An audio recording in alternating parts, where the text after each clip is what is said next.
حضور سوال جو پیدا ہوتا ہے وہ یہ کہ غلامی کا مسئلہ فی جنس ہی ایک ایسا انسٹیٹیوشن ہے جس کو اگر دوام وہ بہت اچھا کیا آپ نے سوال اٹھایا. جب میں سوال شروع کیا تھا میرے ذہن میں یہ تھا کہ ختم یہاں کروں گا لیکن بھول گیا تھا. جزاک اللہ. اب سوال یہ ہے کہ غلامی کی انسٹیٹیوشن کی حیثیت کیا ہے. ایک ہے جنگ کی ضرورت اور ایک ہے مستقل طور پر کیا کوئی انسان کسی کو غلام بنا سکتا ہے. جہاں تک مستقل طور پر غلام بنانے کا تعلق ہے قرآن کریم میں کسی اور ذریعے سے غلام بنانے کا کوئی ذکر نہیں ملتا، بلکہ حضرت صلی اللہ علیہ وسلم کو مخاطب کر کے فرماتا ہے کہ جائز نہیں ہے کہ کوئی کسی کو غلام بنائے سوائے اس کے کہ تو لڑائی کرے اور ایسی لڑائی جس سے خون بہا ہو، یعنی واقعتاً جنگ ہو، کوئی اسکرمش نہ ہو. اسکرمشز بھی ہوا کرتی تھیں، مٹ بھیڑ ہو گئی، ادھر ادھر کئی ٹولیوں کے آپس میں لڑائیاں ہوئیں. ان کے نتیجے میں قرآن کے نزدیک غلام بنانا جائز نہیں ہے. یسخنا حتیٰ یسخنا کا لفظ ہے نا، حسنا یسخنا فی الارض، کہ نبی کے لیے جائز نہیں ہے کہ وہ کوئی غلام بنائے کسی ذریعے سے سوائے اس کے کہ حتیٰ یسخنا فی الارض، یہاں تک کہ وہ ایسی لڑائی میں ملوث ہو جس کے نتیجے میں خون بہایا جائے، اور وہ باقاعدہ لڑائی ہے. غلام بنانے کا ایک رستہ رکھا، وہ دفاعی جنگ. ہمارے حوالے سے، اسلام کے حوالے سے اس جنگ کا نام صرف دفاعی ہوتا ہے، مگر جنگ ہے بہرحال. اور اس کے علاوہ غلام آزاد کرنے کے بہت سے رستے کھول دیے. اتنے ایسی بات ہے جیسے ایک برتن میں ایک طرف سے پانی داخل ہو اور چاروں طرف سوراخ کر دیے جائیں کہ پانی نکلے اس میں سے.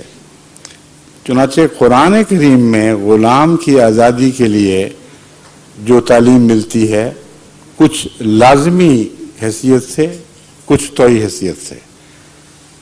اس کی مثال ساری دنیا میں کسی مذہب میں دکھائی نہیں دیتی. حیرت انگیز ہے اس کو جب پڑھیں کہ غلام تو صرف اس طرح بنیں گے، آزاد اس طرح سے ہوں گے، تو وہ کارٹون یاد آ جاتا ہے.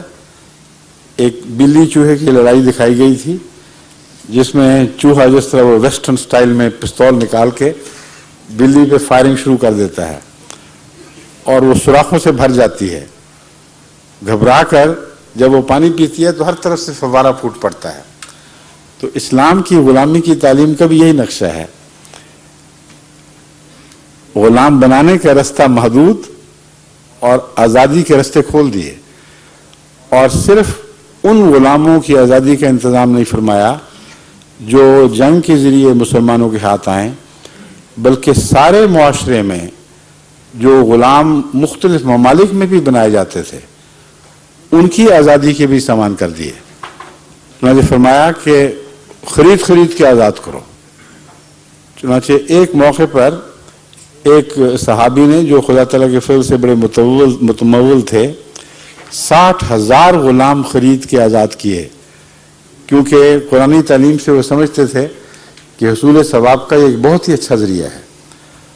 اور معمولی زیادتی پر جو عام طور پر نوکروں سے کر دی جاتی ہے جب غلاموں سے کی گئی تو رسول اکرم صلی اللہ علیہ وسلم نے اس سختی سے اس کا نوٹس لیا کہ ابن مسعود کے متعلق روایت ہے کہ وہ ایک دفعہ ایک غلام کو مار رہے تھے جو رسول اللہ صلی اللہ علیہ وسلم تشریف لائے.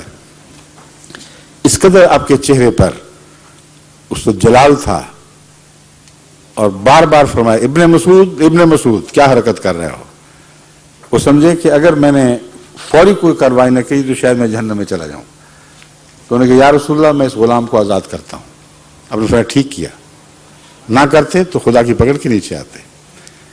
تو آزادی کے رستے اتنے کھولے اور ان کے حقوق کا اتنا خیال کیا کہ واقعتاً غلام کہلانے کے باوجود وہ اپنے آپ کو آزادوں سے بہتر سمجھنے لگے.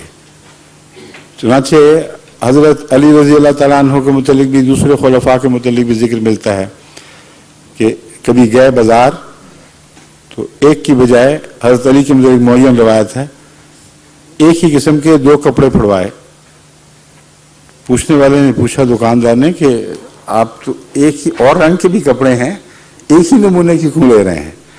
آپ نے فرمایا میرے غلام کے لیے بھی تو چاہیے۔ انہوں نے کہا کہ غلام کے لیے اور قسم کے کپڑے مہیا ہو سکتے ہیں، لیکن نہیں، محمد رسول اللہ نے یہی فرمایا ہے کہ جو خود پہنو وہی غلام کو پہنو، جو خود کھاؤ وہی غلام کو کھلاؤ۔ اور یہ جو نمونہ تھا غلام سے سلوک کا، اس نے اس حد تک غلاموں کو اپنے مالکوں سے کی محبت میں باندھ دیا کہ اس کا اعلیٰ نمونہ خود حضرت رسول اللہ صلی اللہ علیہ وآلہ وسلم کی ذات میں ظاہر ہوا، جب آپ کے غلام حضرت زید کی تلاش میں، وہ بھی اس زمانے میں چونکہ رواج تھا، پہلے غلام بنائے جاتے تھے، اسلام نئے غلام بنانے کی اجازت تو نہیں دیتا، مگر غلاموں کو خریدنے کی اجازت دیتا تھا۔ یہ فرق ہے دونوں چیزوں میں۔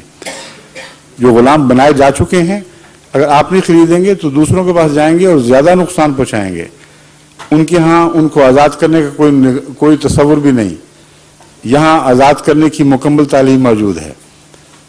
تو جب حضرت زید کے والدین بالآخر تلاش کرتے کرتے مدینے پہنچے اور رسول اللہ صلی اللہ علیہ وآلہ وسلم کو اطلاع دی گئی کہ یہ آ گئے ہیں اور اپنے بیٹے کو لینا چاہتے ہیں، آپ نے فرمایا ٹھیک ہے، کوئی شرط نہیں کہ قیمت دو، کچھ نہیں۔ آپ نے زید کو بلایا کہ دیکھو یہ تمہارے والدین ہیں، ان سے تم کسی وجہ سے جدا کر دیے گئے، غلام بنا لیے گئے، اب میں تمہیں آزادی دیتا ہوں کہ اپنے چاہو تو اپنے والدین کے ساتھ چلے جاؤ، بڑی خوشی سے اجازت دیتا ہوں۔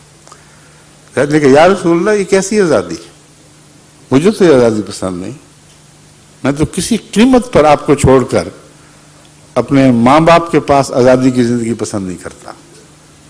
اب یہ ہے وہ اسلامی تعلیم غلامی کی جو دلوں کو غلام بناتی تھی دراصل، اور ان پر راج دہانی تھی، اور ایسی تعلیم بھی تھی جو نفیس طبیعت کے علاوہ نسبتاً سخت روح انسانوں کے لیے بھی واجب تھی۔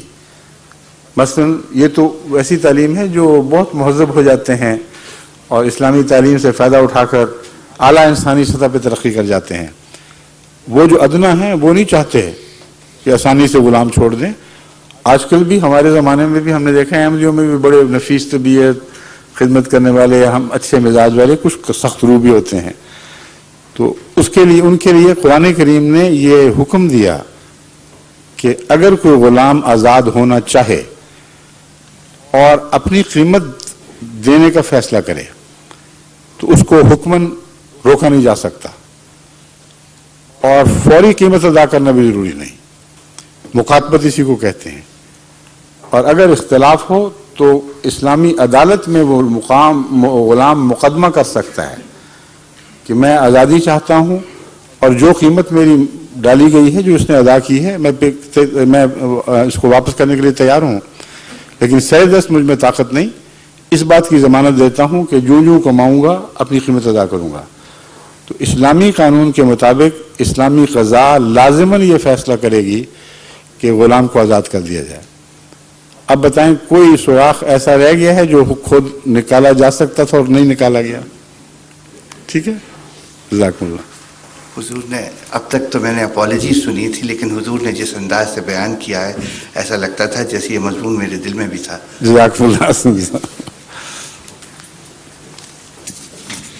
برمنگھم سے